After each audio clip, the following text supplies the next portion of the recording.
আজি হৈছে 16 নৱেম্বৰ। আজিৰ সন্ধিয়াৰ কেইটামান খবৰ আপোনালোকলৈ লৈ আহিছো। আপোনালোকে ভিডিঅ'টো শেষলৈকে চাব বুলি আশা কৰিলো। তো প্ৰথমতে কৈছে আমি গাঁওবুঢ়াৰ দৰে বহি থাকিলে নহব।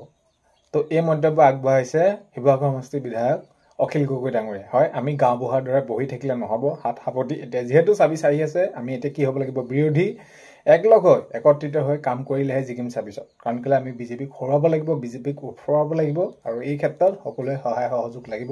আৰু গাঁওবুঢ়াৰ দৰে এনেকৈ বহি থকা সময় নহয়। এতিয়া সকলো একলগ হৈ আলোচনা কৰিবৰ হ'ল এই বিষয়ে। 26ত যিহেতু নিৰ্বাচন আহি আছে, নহ'লে কিন্তু আমাৰ পৰাজয় নিশ্চিত। একদম খোলাখুলি কথা এনেদৰে অখিল গগৈ ডাঙৰীয়াই মন্তব্য আগবঢ়াইছে। তো আগন্তুক সময়ত দেখা যাওক বিৰোধী ঐক্যমঞ্চ কেনেদৰে কি হয়। তো এইখিনি ক্ষেত্ৰতো সেই তেনেদৰে একত্ৰিত হৈ সেইখিনি তেওঁলোকে অনুষ্ঠিত কৰিছে সভা। তো কেনেকুৱা ধৰণৰ কি হয় আগন্তুক সময়ত গম পোৱা যাব। নেক্সট খবৰ হৈছে হাৰ্থব জুবিন গাৰ্গলৈ বিশেষ শ্ৰদ্ধাঞ্জলি জনপ্ৰিয় মিউজিক বেণ্ডৰ পঞ্চৰূপা। হয়, হাৰ্থব জুবিন গাৰ্গক বিশেষ শ্ৰদ্ধাঞ্জলি তেনেদৰে জনাইছে জনপ্ৰিয় মিউজিক বেণ্ড পঞ্চৰূপাই তেনেদৰে আজি। তো প্ৰধানমন্ত্ৰী আপোনালোকে গমে পায় PM কিষাণ টকা অহা 19 তাৰিখে লাভ কৰিব। কিন্তু তাৰ আগে আপোনালোকৰ যদি KYC আপোনালোকে লেণ্ড চিডিং, আপোনালোকৰ FTO প্ৰচেছ বা আপোনালোকৰ আধা বেংক চিডিং একাউণ্ট ষ্টেটাছ ঠিক হৈ থকা নাই, অতি সোনকালে আপোনালোকে সেইখিনি সুবিধা আপোনালোকে কৰি ল'ব। নহ'লে আপোনালোকে আগন্তুক সময়ত এই 21 নম্বৰ কিস্তি আপোনালোকে নাপাব। অহা 19 নৱেম্বৰ তাৰিখে প্ৰধানমন্ত্ৰী এই যি PM কিষাণ সন্মান নিধি এইখিনি বিতৰণ কৰিব, অৰ্থাৎ প্ৰধানমন্ত্ৰী ডাঙৰীয়াই এইখিনি শুভাৰম্ভ কৰিব 21 নম্বৰ কিস্তি। নেক্সটটো হৈছে 26ত কংগ্ৰেছ চৰকাৰ আহিলে উচ্ছেদিতক ঘৰ আমি দিম, মাটি দিম, এনেদৰে এইখিনি জনাইছে।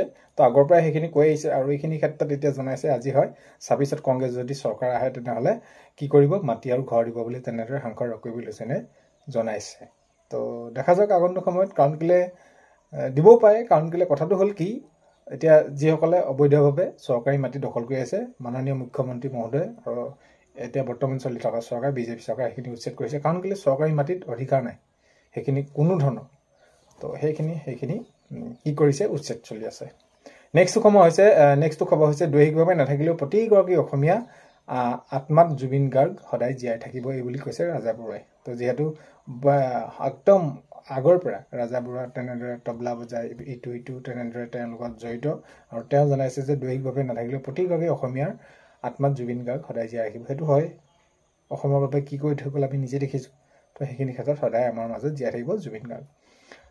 নেক্সটটো খবৰ হৈছে পুনৰ বহিৰাজ্যত অসমৰ যুৱকক ৰহস্যজনক মৃত্যু। এতিয়া কোম্পানী চাকৰি কৰিবলৈ যায়, কিবা সূত্ৰে যায়, এতিয়া কি হয়গৈ, ৰহস্যজনকভাৱে মৃত্যু হয়। আৰু এইখিনি আজিৰ পৰা প্ৰায় এইকেইদিন বুলি নহয় চলিয়ে আহিছে এনেকুৱা ধৰণৰ। তো সেইখিনি ক্ষেত্ৰত এতিয়া অসমতে যদি সংস্থাপন পায় তেতিয়া বহুতখিনি ভাল হয়। তো আগন্তুক সময়ত যাতে এই বিষয়টো যেনেদৰে এতিয়া গৈ পিনি বহিৰাজ্যত ৰহস্যজনকভাৱে মৃত্যু হ'বলগীয়া নহয়, ধৰি লওক তেনেকুৱা ধৰণৰ কাম কৰিবলৈ যাব লগা নহয়, অসমতে উদ্যোগ পাতি তেনেদৰে হয়। তাৰ সেইখিনি ক্ষেত্ৰত এতিয়া চৰকাৰে সেইখিনি তেনেদৰে কামখিনি হাতত লৈয়ে আছে। আগন্তুক সময়ত সেই যি যাতে ৰহস্যজনক মৃত্যু বা এনেদৰে যুৱকসকল যাব নালাগে, অলপ হ'লেও হ্ৰাস পায়, সেইটো মূল উদ্দেশ্য হ'ব লাগে। নেক্সটটো খবৰ হৈছে আজি ৰাষ্ট্ৰীয় প্ৰেছ দিৱস। নেক্সটটো খবৰ হৈছে গৌৰাং নৈৰ পাৰত নিৰ্মাণ কৰা হ'ব জুবিন গাৰ্গ উদ্যান। হয়, গৌৰাং নৈৰ পাৰত নিৰ্মাণ কৰা হ'ব জুবিন গাৰ্গৰ উদ্যান। নেক্সটটো খবৰ হৈছে আজি যিহেতু দেওবাৰ দিনাখনিতো আপোনালোকে গম পায় জুবিন ক্ষেত্ৰত অনুৰাগী ভিৰ। আজি যিহেতু দেওবাৰ বুলি নহয়, প্ৰত্যেক দিনাখনিয়ে জনসমাগম হয়, তথাপিতো দেওবাৰ দিনটোত বহুত বেছি অনুৰাগী ভিৰ হয়। নেক্সটটো খবৰ হৈছে যে চৰকাৰী ঘৰৰ বাবে যদি আপোনালোকে আবেদন কৰিছিলে, অতি সোনকালে আপোনালোকে চৰকাৰী ঘৰ পাবলৈ গৈ আছে। নতুন বছৰতে প্ৰথমতে আপোনালোকে চৰকাৰী ঘৰ পাব। নেক্সটটো খবৰ হৈছে মহানগৰী গণেশপাৰাৰ খেলপথাৰত শৰীৰ চৰ্চা প্ৰতিযোগিতা। তো শৰীৰ চৰ্চা প্ৰতিযোগিতা তেনেদৰে চলি আছে। নেক্সটটো খবৰ হৈছে মাননীয় মুখ্যমন্ত্ৰী মহোদয়ে জনাইছে এতিয়া যিসকলে অৰুণোদয় আঁচনি পাবলৈ আছে তেওঁলোকক অতি সোনকালে অৰুণোদয় আঁচনি দিয়া হ'ব। আৰু যিসকলে বৃদ্ধ পেঞ্চন পায়, বৃদ্ধ আৰু বিধৱা পেঞ্চন, তেওঁলোকৰ সেইখিনি বৃদ্ধ পেঞ্চন এতিয়া যিহেতু 250কে পাই আছে, সেইখিনি বৃদ্ধি কৰাৰ কথা মাননীয় মুখ্যমন্ত্ৰী মহোদয়ে জনাইছে। অতি সোনকালে এইখিনি বৃদ্ধি কৰি দিব।